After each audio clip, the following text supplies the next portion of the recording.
الحمدللہ وحدہ والصلاة والسلام علی من لا نبی بعدہ اما بعد فاعوذ باللہ من الشیطان الرجیم بسم اللہ الرحمن الرحیم۔ السلام علیکم ناظرین، صبح کی پرنور ساعتوں میں پبلک نیوز ٹی وی چینل پر پروگرام صدائے قرآن لے کر ڈاکٹر محمد طاہر مصطفیٰ آپ کی خدمت میں حاضر۔ ناظرین کرام، ہم نے صدائے قرآن کا سفر الحمدللہ رب العالمین بالکل آغاز قرآن سے شروع کیا تھا، اور آج ہمارا سبق پہنچا ہے سورہ بقرہ کی آیت نمبر 30 تک، اور اس آیت میں اللہ رب العزت نے قصہ تخلیق آدم بیان کیا ہے۔ ناظرین کرام، اللہ رب العزت نے جب آدم کی تخلیق کا فیصلہ کیا اور ان کو خلافت ارضی دینے کا ارادہ کیا تو فرشتوں کے سامنے ایک مقدمہ رکھا، جس میں اللہ رب العزت نے ارشاد فرمایا کہ میں زمین پر اپنا نائب اور خلیفہ بنانا چاہتا ہوں، اور اس پر بظاہر فرشتوں کا امتحان مطلوب تھا کہ وہ اپنی رائے کا اظہار کریں، اور فرشتوں نے جو اپنی رائے کا اظہار کیا وہ یہ تھی کہ الہ العالمین انسان کو خلیفہ بنانا چاہتے ہیں، وہ تو زمین پہ فساد کرے گا، خون بہائے گا، کیا ہم آپ کی تسبیح کے لیے، حمد کے لیے، توصیف کے لیے، ثنا کے لیے کافی نہیں ہیں؟ تو اللہ رب العزت نے ارشاد فرمایا انی اعلم ما لا تعلمون، جو میں جانتا ہوں وہ تم نہیں جانتے۔ ناظرین کرام، قرآن کریم کی سورہ بقرہ ہے، آیت نمبر 30 ہے، ارشاد باری تعالیٰ ہے بسم اللہ الرحمن الرحیم وَإِذْ قَالَ رَبُّكَ لِلْمَلَائِكَةِ إِنِّي جَاعِلٌ فِي الْأَرْضِ خَلِيفَةً قَالُوا أَتَجْعَلُ فِيهَا مَن يُفْسِدُ فِيهَا وَيَسْفِكُ الدِّمَاءَ وَنَحْنُ نُسَبِّحُ بِحَمْدِكَ وَنُقَدِّسُ لَكَ قَالَ إِنِّي أَعْلَمُ مَا لَا تَعْلَمُونَ۔ جب آپ کے رب نے فرشتوں سے کہا کہ میں زمین پر اپنا ایک نائب بنانا چاہتا ہوں، تو فرشتوں نے کہا کیا آپ اس کو اپنا نائب اور خلیفہ بنانا چاہتے ہیں جو زمین پر فساد برپا کرے گا اور خون بہائے گا، اور ہم ہمہ وقت آپ کی تسبیح اور پاکیزگی پر مبنی حمد بیان کرتے رہتے ہیں۔ فرمایا جو میں جانتا ہوں وہ تم نہیں جانتے۔ ناظرین کرام، جیسے میں نے عرض کیا ہے کہ یہاں پر اللہ رب العزت نے آدم کی تخلیق کا قصہ شروع کیا ہے قرآن مجید میں، فرقان حمید میں۔ ہم نے دیکھنا ہے کہ اس قصہ تخلیق آدم میں ہمارے لیے صدائے قرآن کیا ہے، ہمارے لیے پیغام کیا ہے، اور کہاں ہم نے کس طرح سے لبیک کہنا ہے۔ ساری باتیں آج کے پروگرام میں آئیں گی ناظرین کرام، کہ جب اللہ رب العزت نے ملائکہ کے سامنے یہ بات رکھی تو انہوں نے اپنی رائے کا اظہار نیگیٹیولی کیوں کیا، اس پہ بھی آج ہم بات کریں گے۔ اور پھر اللہ رب العزت نے یہ جو کہا کہ انی اعلم ما لا تعلمون، اس کے اندر کیا حکمت پوشیدہ ہیں، اس پہ بھی بات کریں گے۔ ناظرین کرام، ان تمام قرآن کریم کے فیضان پر گفتگو کرنے کے لیے آج ہمارے اسٹوڈیوز میں جو مہمان شخصیت ہیں، میری دائیں جانب جناب ڈاکٹر حافظ ساجد اقبال شیخ۔ ناظرین کرام، ڈاکٹر صاحب جو ہیں ماشاءاللہ نوجوان اسکالر ہیں، یونیورسٹی میں استاد ہیں، اور درس قرآن، فہم قرآن میں عرض کیا کرتا ہوں کہ ان کا عشق ہے۔ السلام علیکم۔ وعلیکم السلام ورحمۃ اللہ وبرکاتہ۔ کیسے میں الحمدللہ، آپ سنائیں خیریت؟ الحمدللہ۔ ناظرین کرام، میری بائیں جانب ہمارے پروگرام کا جو فارمیٹ ہے کہ ہم صدائے قرآن کو اس وقت شروع کرتے ہیں جب تک ہم صاحب قرآن پر اپنی عقیدت کے پھول نچھاور نہ کر لیں۔ تو آج عقیدت کے پھول نچھاور کرنے کے لیے کلام کی صورت میں تشریف لائے ہیں جناب محمد طٰہٰ خان ناگی، ماشاءاللہ ہونہار ثنا خان رسول ہیں۔ السلام علیکم ورحمۃ اللہ۔ وعلیکم السلام۔ کیسے ہیں آپ؟ ٹھیک ہیں؟ الحمدللہ ٹھیک ٹھاک۔ ناظرین کرام، میں گزارش کروں گا طٰہٰ سے کہ وہ اپنی خوبصورت آواز میں کلام پیش کریں اور بارگاہ رسالت مآب صلی اللہ علیہ وسلم میں عقیدت کے پھول نچھاور کریں۔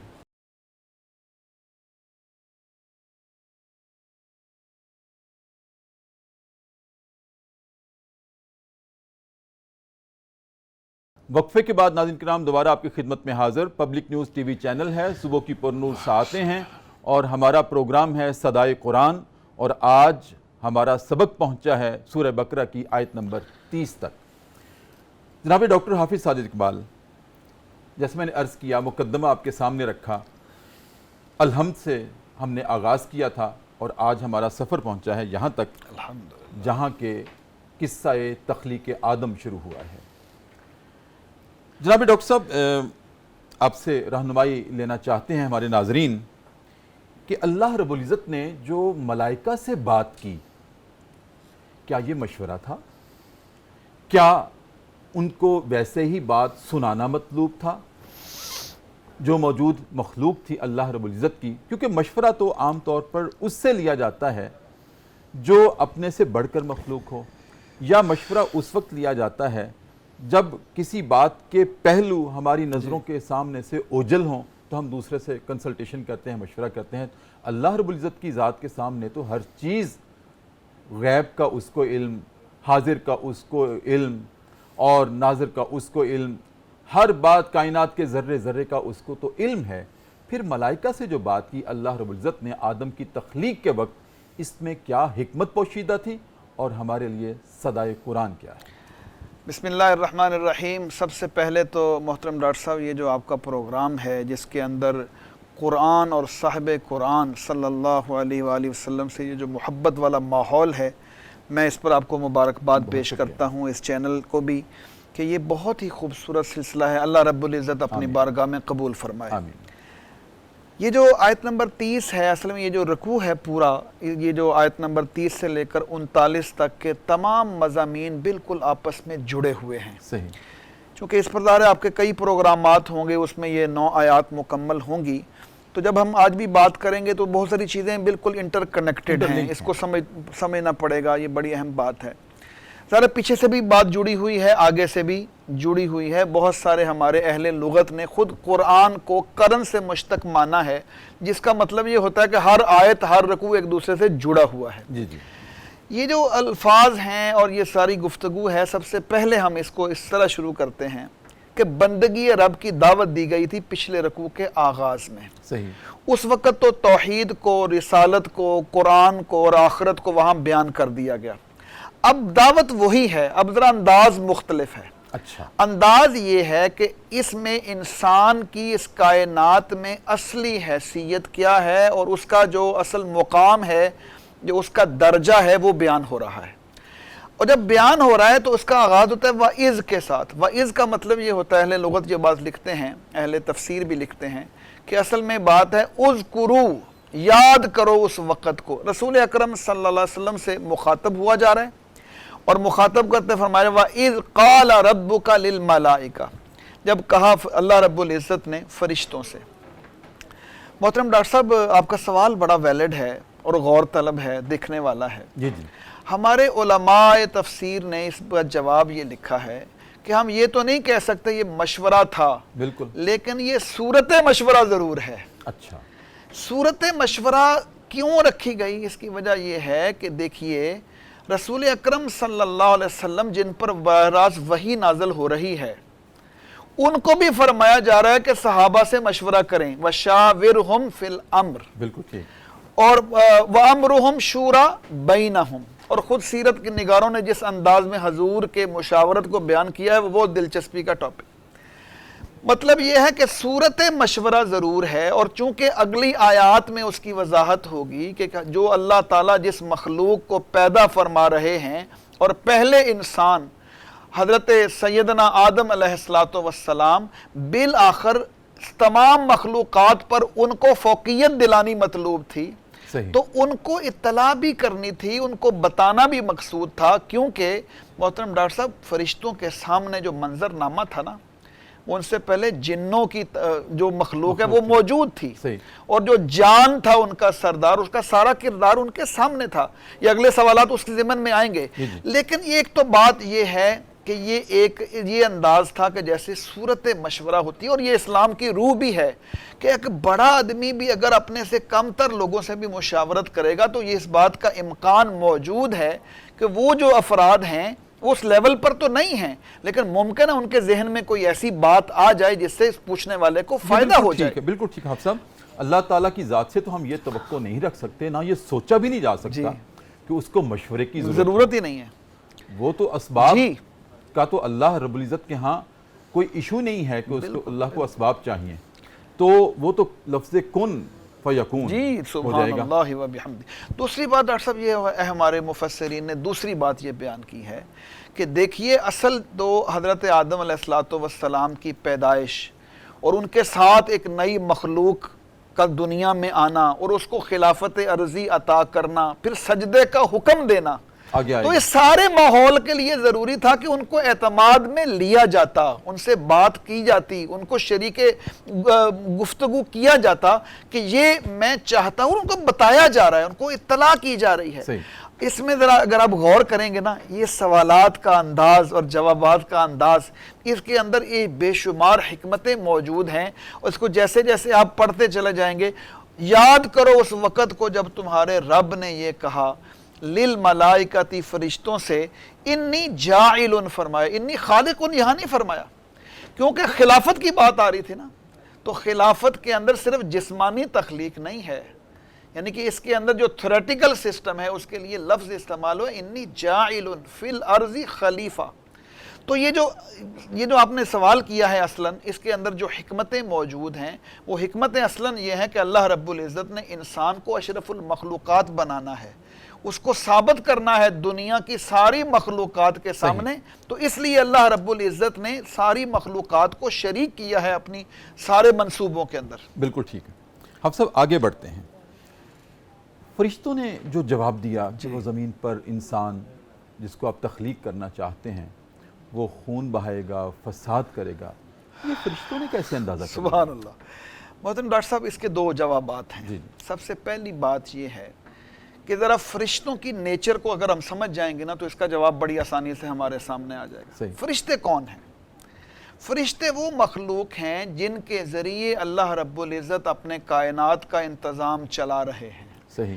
اور ان کے اندر یہ ودیت ہی نہیں ہے کہ کوئی نیگیٹیوٹی موجود ہو، کوئی مخالفت، معصیت، لا یعصون اللہ ما امرہم ویفعلون ما یؤمرون، قرآن پاک کے الفاظ ہیں، یہ ان کی نیچر ہے کہ وہ اللہ کے حکم سے سرتابی نہیں کر سکتے، جس کام کے اندر ان کو ڈال دیا گیا ہے، یعنی کہ تکوینی امور کے اندر فرشتے اللہ رب العزت کے وہ کارندے ہیں جو وہ حکم دیا جاتا ہے ویسے ہی کرتے ہیں، ان کا کوئی دوسرا معاملہ نہیں ہے، جبلت میں شامل نہیں ہے نافرمانی یا حکم عدولی کریں۔ لیکن محترم ڈاکٹر صاحب، فرشتوں سے اللہ رب العزت نے جو کام لیے ہیں نا، ظاہر ہے وہ ایک شخصیت ہیں، ان کا وجود ہے، اور ان کا ایکسس بھی ہے لوح محفوظ سے کلام کو لانا، لے کے جانا، یہ ساری چیزیں ان کے سامنے جب اللہ رب العزت نے یہ بات کر دی کہ دیکھو میں مخلوقات، ایک نئی مخلوق پیدا کرنے والا، اب فرشتوں نے جو بات کی ہے یہ ایک استفہامیہ انداز ہے، یہ وہ صرف حکمت کو سمجھنا چاہتے ہیں۔ جب ان کے سامنے یہ بات آئی تو محترم ڈاکٹر صاحب، چونکہ لفظ ہے خلیفہ، تو اس خلیفہ کے لفظ کے اندر ہی ان کے سوالات کی لاجک موجود تھی، کیونکہ وہ مخلوق تھی، انہیں اپنے بارے میں پتا تھا کہ ہم تو مخالفت نہیں کرتے، جیسے اللہ رب العزت فرماتے ہیں ہم کائنات کو ویسے چلا رہے ہیں، ہم اللہ کی تسبیح بھی بیان کر رہے ہیں۔ تسبیح کے اندر دو معنی علماء نے بیان کی ہیں، ایک تو ہے نا پاکی بیان کرنا، دوسرا اس کا معنی یہ ہے کہ ہم اللہ جیسے حکم کرتے ہیں ہم ایکٹیولی کام کرتے ہیں۔ جب اللہ کے احکامات پر عمل ہو رہا ہے، خادمین موجود ہیں، تسبیح کر رہے ہیں، تقدیس بیان کر رہے ہیں، تو یہ ان کا انداز صرف یہ تھا کہ ان کو حکمت سمجھ نہیں آئی اس بات کی کہ اگر بااختیار، کیونکہ وہ پہلی بااختیار مخلوق کے کارنامے اپنی آنکھوں سے دیکھ چکے تھے جنوں کو، کیونکہ جن جو ہیں وہ فرشتوں کے بالکل متضاد مخلوق ہیں، ان کو اور طرح کی چیز جس انداز سے بنایا گیا ہے وہ سے سمیل کیا، انہوں نے اندازہ کیا کہ اگر ایسا نہ ہو کہ یہ جو جنوں نے جو فساد برپا کیا ہے کائنات میں اپنے اختیارات کی وجہ سے، اگر ایک اور مخلوق آ جائے گی اور اختیار حاصل ہوں گے، ظاہر خلیفہ شاید وہ بھی ایسا ہی کریں، شاید وہ ایسا ان کا احتمال تھا، اور وہ اصلاً سمجھنا، بڑی عاجزی کے ساتھ بات کی انہوں نے، بڑی انکساری کے ساتھ اپنے سارے اعمال کو بیان کیا کہ ہم عقیدے کے طور پر بھی آپ کی ذات بابرکات کہ تمام احکامات کو مانتے ہیں، اور اعمال کے طور پر بھی جب مان رہے ہیں تو ہمارا خدشہ یہ ہے کہ اگر بااختیار مخلوق ہوگی تو وہ اپنے اختیار کے ذریعے ایسا نہ ہو کہ وہ ایسا کام کرے کہ جس کے نتیجے میں زمین میں خون بہے، فساد برپا ہو، تو یہ ان کا انداز انتہائی عاجزانہ ہے۔ اور ہم تسبیح کر رہے ہیں، حضور سارے کام ہو جو رہے ہیں، آخر ضرورت کیا ہے، مصلحت کیا ہے؟ اب مصلحت کا جو آگے جواب ہے وہ دو جواب ہیں، ایک حاکمانہ جواب ہے اور ایک حکیمانہ جواب ہے۔ صحیح۔ حاکمانہ جواب اس آیت کے اندر موجود ہے، حکیمانہ جواب جو ہے وہ اگلی آیات کے اندر آ رہا ہے، جیسے میں نے گزارش کی شروع میں۔ اصل میں یہ سارا مضمون آیت 30 سے لے کر 39 تک وہ بالکل انٹر لنک ہے۔ تو ایک حاکمانہ جواب ہے کہ انی اعلم ما لا تعلمون، کہ کچھ فرشتے محترم ڈاکٹر صاحب محدود دائرے کے اندر رہتے ہیں۔ فرشتوں کو جو حکم دے دیا کسی کو سجدے کا حکم ہے تو وہ سجدے میں ہے، اس کے علاوہ اس کی کل کائنات اور کوئی نہیں ہے۔ اسی طرح جس کو رکوع کہا گیا، جس کام پر لگایا گیا، وہی لے کر جانا ہے وہ وہی لا رہے وہ ہیں۔ اسی طرح یہی محترم ڈاکٹر صاحب آگے اس کا پہلو نکلتا ہے، یہی فرق ہے ان کے دائرہ عمل میں اور دائرہ علم میں، اور پھر انسان کے دائرہ علم اور دائرہ عمل میں، کہ وہاں تو علم آدم الاسماء کلھا کی بات آ جائے گی۔ اور انہوں نے یہ سمجھا تھا کہ شاید یہ جو خلافت والا معاملہ ہے اس کا تعلق تسبیح اور تقدیس کے ساتھ ہے، جبکہ بتایا یہ گیا کہ اصل اس کی بنیاد علم ہے، اور علم کی بنیاد پر خلافت آپ کو عطا کی جا رہی ہے، اور جس مخلوق کو عطا کی جا رہی ہے وہ مخلوق میں بنانے لگا ہوں۔ بالکل ٹھیک ہے۔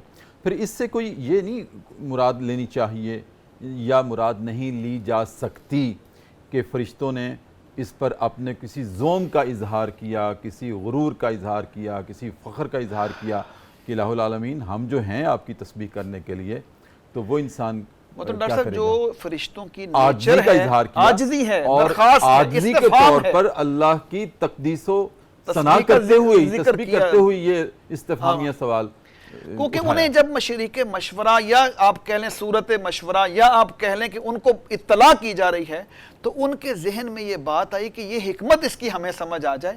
ویسے تو اللہ نے جیسے حکم دیتا ہے فرشتے ویسے ہی کرتے ہیں، ان کی نیچر کے اندر یہ بات موجود ہی نہیں ہے کہ وہ تفاخر کریں گے یا اپنے غرور کا نعوذ باللہ اظہار کریں گے یا اعتراض کا اظہار کریں گے، یہ ان کی نیچر ہی نہیں ہے، وہ ایسے کر ہی نہیں سکتے۔ قرآن میں کیا اس طرح کے کچھ شواہد ملتے ہیں کہ فرشتوں نے جس بات سے اس بات کا اندازہ لگایا ہو کہ پہلے جنوں نے اس طرح سے فساد برپا کیے جی تھے؟ محترم ڈاکٹر صاحب، جن کی تخلیق کے بارے میں جہاں انسان کی تخلیق کا ذکر قرآن مجید میں موجود ہے، اسی طرح جنوں کی تخلیق اور ان کی نیچر اور ان کی ماہیت کے بارے میں قرآن نے واضح طور پر بیان کیا۔ خاص طور پر آپ دیکھیں سورہ الرحمن، جہاں بار بار جو ہے وہ دو مخلوقات کو واضح کیا گیا، وہاں اور اسی طرح دیگر سورہ الحجر کے اندر آیات موجود ہیں، سورہ رحمان کے اندر موجود ہیں، اور دیگر آیات میں بھی موجود ہیں جہاں جنوں کی نیچر کا تذکرہ ہے کہ وہ کس انداز سے پیدا ہوئے اور پھر ان کا ڈومین کیا ہے۔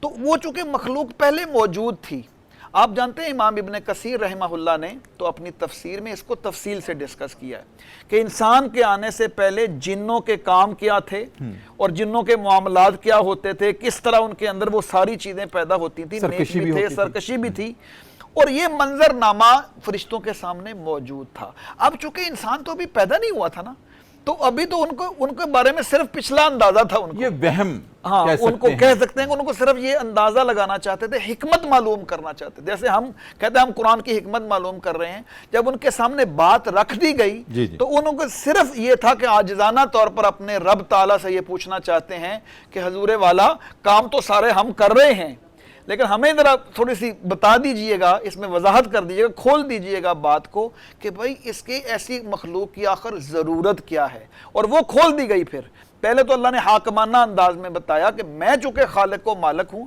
جو حکمتیں میرے سامنے پوشیدہ ہیں وہ آپ کے سامنے اس وقت نہیں ہیں، مالا تعلمون۔ پھر جب کہا گیا نا کہ انبئہم باسمائہم، وہاں پھر حکیمانہ انداز ہے۔ پھر وہاں اللہ نے فرمایا دیکھو، اب فرشتوں نے اس وقت مان بھی لی بات، اپنی بات سے فرشتوں نے پھر رجوع بھی کیا کہ اللہ سبحانک لا علم لنا الا ما علمتنا انک انت العلیم الحکیم۔ ہاں واقعی ہمیں تو پتہ نہیں تھا اس بات کا، واقعی تو حکمت اور علم والا ہے۔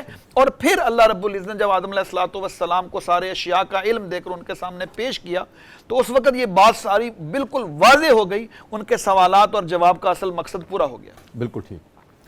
ناظرین کرام، بہت خوبصورت گفتگو ہوئی اور اس میں یہ گتھی سلجھ گئی بالآخر کہ فرشتوں نے اللہ رب العزت کو جو اپنی رائے دیتے ہوئے اظہار کیا تھا کہ انسان شاید زمین پہ خون بہائے گا، فساد برپا کرے گا، تو یہ میں نے سوال کیا کہ ان کو کیسے اندازہ ہو گیا، تو اس کا جواب یہ سامنے آیا جس سے تسلی اور تشفی ہوتی ہے کہ اس سے پہلے جنات کی مخلوق موجود تھی اور ان کی سرکشی فرشتے دیکھ چکے تھے، اور ان کی سرتابی بھی دیکھ چکے تھے، لہٰذا اس سے اندازہ لگا کر استفہامیہ انداز میں نہایت ہی عجز و انکساری کے ساتھ تسبیح کا اظہار کیا کہ الہ العالمین ہم تسبیح کرتے ہیں نا آپ کی، ہم آپ کی ستائش کرتے ہیں، ہم آپ کی تقدیس بیان کرتے ہیں، بزرگی بیان کرتے ہیں، بڑائی کا اظہار کرتے ہیں، تو آخر وہ مخلوق انسان کس مقصد کے لیے پیدا کی جائے گی؟ تو یہ تھا ان کا پوچھنے کا مقصد ملائکہ کا۔ بہت خوبصورت بات ہوئی۔ ناظرین کرام، یہیں پر ہم چلتے ہیں ایک وقفے کی جانب، اور وقفے میں ہم دوبارہ چلتے ہیں دربار رسالت میں، اور نبی محتشم صلی اللہ علیہ وآلہ وسلم کی ذات اقدس پر ایک مرتبہ پھر درود کریم کا نذرانہ پیش کرتے ہیں اور واپس آتے ہیں۔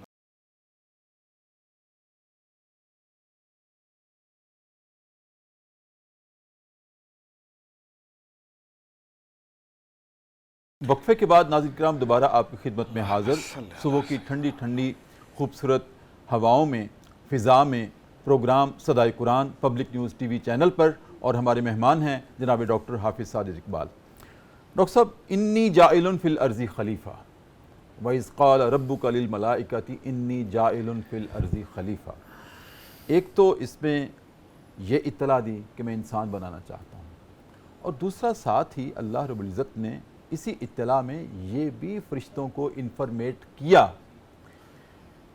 مشورہ نہیں، انفارمیٹ کیا گیا کہ میں اس کو اپنا خلیفہ بنانا چاہتا ہوں۔ ڈاکٹر صاحب، خلافت کیا ہوتی ہے؟ محترم ڈاکٹر صاحب، یہ بہت اہم مضمون ہے۔ اگر یہ بات سمجھ میں آ جائے تو بے شمار ہمارے سوالات اور مسائل حل ہو جائیں۔ صحیح۔ خلیفہ کہتے ہیں کسی مالک کے تفویض کردہ اختیارات کو بطور نائب کے استعمال کرنا۔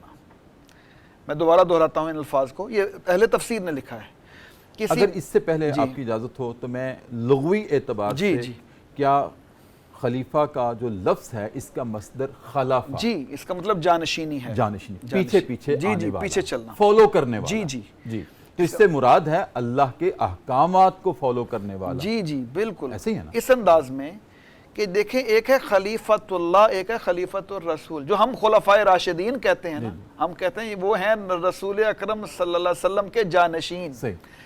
انسان کو کہا گیا کہ تم خلیفۃ اللہ فی الارض ہو، اور کسی ایک انسان کو نہیں، تمام کو۔ حضرت داؤد علیہ السلام کو بھی کہا گیا تھا، یا داود انا جعلناک خلیفۃ فی الارض فاحکم بین الناس بالحق، سورہ صاد کی یہ آیت ہے۔ یہاں یہ فرمایا جا رہا ہے، اور انسان کی پیدائش چونکہ آغاز، افرینش، یہ سارا ذکر ہے، اور اس میں فرمایا کیا جا رہا ہے کہ میں تمہیں بنا رہا ہوں ان کو خلیفہ۔ لفظی معنی ہے جانشینی، اور اصطلاحی مفہوم یہ ہے کہ کسی مالک کے دیے ہوئے اختیارات، تفویض کردہ اختیارات کو بطور نائب کے استعمال کرنا، کسٹوڈین کے۔ دو چیزیں ڈاکٹر صاحب سمجھنے والی ہیں اس پورے فلسفے کے اندر۔ سب سے پہلی بات یہ ہے کہ خلیفہ خود مالک نہیں ہوتا، کسی مالک کے دیے ہوئے محدود دائرے میں اختیارات کو استعمال کرنا ہوتا ہے اس میں۔ اگر وہ خود مالک بن جائے، مالک مختار بن جائے، تو ظاہر ہے پھر وہ تو تباہی کا راستہ ہے، بربادی اور فساد کا راستہ ہے۔ اور دوسرا اس کے معنی و مفہوم میں یہ بات داخل ہے کہ اس نے کسی کو فالو کرنا ہے، وہ کسی کا جانشین ہے، نائب ہے۔ دوسرے معنی یہ ہے کہ اختیارات ہوں گے اس کے پاس، جیسے فرشتوں نے کہا تھا، لیکن وہ تفویض کردہ ہوں گے، عطا کردہ ہوں گے، اپنے ذاتی نہیں۔ جی۔ اب فرشتے بھی یہ بااختیار لیول کی جو چیز تھی اس کے بارے میں ان کا استفہام پیدا ہوا نا کہ بھائی وہ ہم تو نہیں رکھتے، لیکن اگر وہ بااختیار آ جائے گا تو وہ پرابلم کر سکتا ہے، اس کا چانس موجود ہے۔ اب یہ دو چیزیں اگر سمجھ میں آ جائیں تو انسان کو اس کی حیثیت پتہ چل جائے اس کائنات میں، کیونکہ جب ہم بات کرتے ہیں ورلڈ ویو کی تو اس میں یہی جاننا ہوتا ہے نا کائنات یہ کیا ہے، اس کا پیدا کرنے والا کون ہے، اور تیسری سب سے اہم چیز ہوتی ہے، اور اسی میں انسان نے ہمیشہ غلطی کھائی ہے کہ اس کی اپنی حیثیت اس کائنات میں ہے کیا۔ اس آیت میں بتایا جا رہا ہے تم خلیفہ ہو، خلیفۃ اللہ فی الارض، اور خلیفہ جو ہوتا ہے اس نے صرف اپنی بندگی نہیں کرنی بلکہ اللہ کے احکامات کی تنفیذ کرنی ہے۔ سبحان اللہ، یہ ہے اصل اس کا کام۔ صرف یہ نہیں کہ تسبیح کر کے بیٹھ جائے، دعا مانگ کے بیٹھ جائے، اللہ کے خلیفہ کا لفظ یہ بتاتا کرنا ہے انفس و آفاق کے اندر۔ یہ جو خلیفہ کا لفظ ہے یہ بتاتا ہے کہ بھائی آپ نے اللہ کے احکامات کی دنیا میں تنفیذ کرنی ہے، آپ اس لیے آئے ہیں، اور اس سے آپ اندازہ لگائیں یہ کتنا بڑا مقام ہے، کتنا بڑا درجہ ہے، اور یہ اصل بندہ مقام سمجھے۔ اس میں ڈاکٹر صاحب دو دائرے متعین ہو گئے، اور یہیں سے ڈاکٹر صاحب اگر آپ اجازت دیں تو انسان کا اشرف ہونا ثابت ہو جاتا ہے۔ اللہ اکبر۔ دیکھیے ڈاکٹر صاحب، ایک کام یہ ہے کہ آپ اس دنیا میں یہ سمجھیں کہ میں کیوں آیا ہوں۔ جیسے قرآن پاک میں آتا ہے افحسبتم انما خلقناکم عبثا وانکم الینا لا ترجعون، تم کیا سمجھی بیٹھے دنیا میں بے مقصد پیدا ہوئے۔ اور یہ جو سورہ زاریات کی آیت نمبر 53 ہے جو بہت معروف ہے، ہم پڑھتے ہیں وما خلقت الجن والانس الا لیعبدون، یہ آیت کریمہ اور وَإِذْ قَالَ رَبُّكَ لِلْمَلَائِكَةِ إِنِّي جَاعِلٌ فِي الْأَرْضِ خلیفہ کو ملا کر پڑھیں گے نا تو سارا مضمون بالکل سامنے آ جائے گا کہ اس دنیا میں انسان اتنا اشرف ہے کہ اللہ رب العزت نے اسے اپنا خلیفہ بنانے کے لیے چنا۔ اور یاد رکھیے محترم ڈاکٹر صاحب، یہ ناظرین کی رہنمائی کے لیے بات ہے کہ جو چیز جس چیز کی اہل ہوتی ہے وہی ذمہ داری اس کو سپرد کی جاتی ہے۔ سبحان اللہ۔ مردانہ صلاحیتیں ہیں تو مردانہ کار کرتا ہے وہ، عورت کو جو صلاحیتیں دی گئیں اس کے مطابق اس کو ساری ذمہ داریاں بھی اس کی اہلیت کے مطابق۔ یہ جو اللہ رب العزت نے انسان کو دنیا میں بنایا ہے، یہ ایک بات بنا کر بھیجا ہے کہ تم خلیفہ ہو، اس کی پوری صلاحیتیں بھی ساتھ اللہ رب العزت نے اس کو عطا کی ہیں کہ وہ اللہ کے احکامات کو پہنچائے گا، لوگوں کے سامنے اس کی تنفیذ کرے گا۔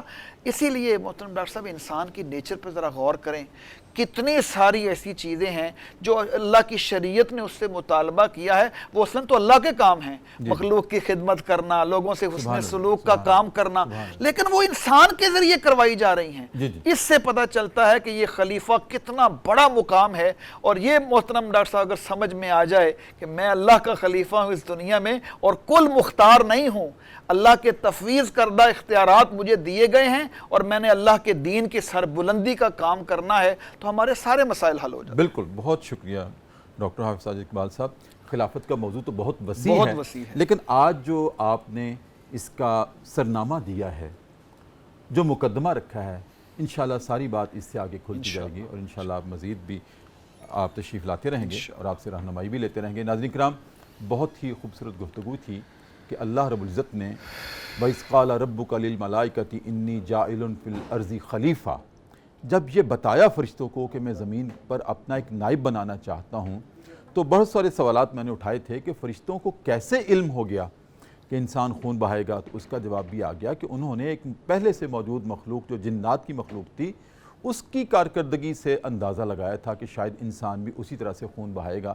تو اللہ رب العزت نے اس کا کیٹیگوریکلی حاکمانہ انداز میں جواب دے دیا کہ انی عالم ما لا تعلمون، جو میں جانتا ہوں وہ تم نہیں جانتے، اور دوسرا میں کوئی تم سے مشورہ نہیں مانگ رہا، اطلاع دے رہا ہوں۔ اور ناظرین کرام، اس سے بڑا ایک اہم نقطہ ہمارے سامنے آتا ہے کہ دیکھیں اللہ رب العزت نے، جیسے ڈاکٹر حافظ ساجد اقبال صاحب نے بھی یہ ارشاد فرمایا تھا کہ مشورہ تو نہیں تھا لیکن صورت مشورہ ضرور تھی۔ صورت مشورہ سے کیا مراد ہے کہ یہاں پر اللہ رب العزت نے ہمارے لیے اپنی سنت کو جاری کر دیا ہے۔ اس کو سنت اللہ کہہ سکتے ہیں کہ جب بھی تم کوئی اہم کام کرنے لگو بحیثیت میرے خلیفہ کے، بحیثیت میرے اشرف انسان کے، تو تم بھی اپنے پاس جو موجود آپ کے بڑے ہوں، جو دوسرے لوگ ہوں، ان سے مشورہ ضرور کر لیا کرو۔ ہو سکتا ہے کہ کوئی بات تمہاری نظروں سے اس کے بہت سارے پہلو ہوں، اس بات کے تمہاری نظروں سے اوجھل ہوں اور دوسرا ان کو ظاہر کر دے۔ میں نے اللہ ہو کر موجود مخلوق ملائکہ سے یہ مشورے کے طور پر صورت سامنے ضرور رکھی تھی، اور اسی طرح تمہارے لیے اپنی سنت جاری کر رہا ہوں۔ تو مشورہ کرنا، دوسروں کے سامنے بات کرنا، جو اہم کام آپ کرنے لگے ہیں اس کے نتائج کے اعتبار سے بہت سودمند ثابت ہو سکتا ہے۔ اور اللہ نے نہ صرف خود اپنی سنت جاری کی بلکہ اپنے رسول کی بھی سنت جاری کی کہ آپ بھی صحابہ سے مشورہ کیا کرتے تھے۔ میرے صحابہ احزاب کی جنگ جو ہے یہ کہاں، مدینے سے باہر لڑیں یا مدینے کے اندر لڑیں، اور بہت سارے دوسرے ایسے معاملات ہوا کرتے تھے کہ صحابہ سے آپ مشورہ کرتے تھے، حالانکہ نبی کریم پر تو بالواسطہ نہیں، براہ راست وحی آتی تھی، اللہ رب العزت ان کی رہنمائی کرتے تھے، اس کے باوجود صحابہ سے بات ضرور کرتے تھے۔ ناظرین کرام، اسی پر آج پروگرام صدائے قرآن ختم کرتے ہیں۔ کل انشاءاللہ اگلی آیت پر اس کا سبق لے کر آپ کی خدمت میں حاضر ہوں گے، اور میں گزارش کروں گا کہ پروگرام کے اختتام سے پہلے جناب محمد طاہر ناگی سے کہ وہ کلام کے ساتھ پروگرام کا اختتام فرمائیں۔ اپنے میزبان ڈاکٹر محمد طاہر مصطفیٰ کو بھی اجازت دیجیے۔ بہت خیال رکھیے اپنا۔ اللہ حافظ۔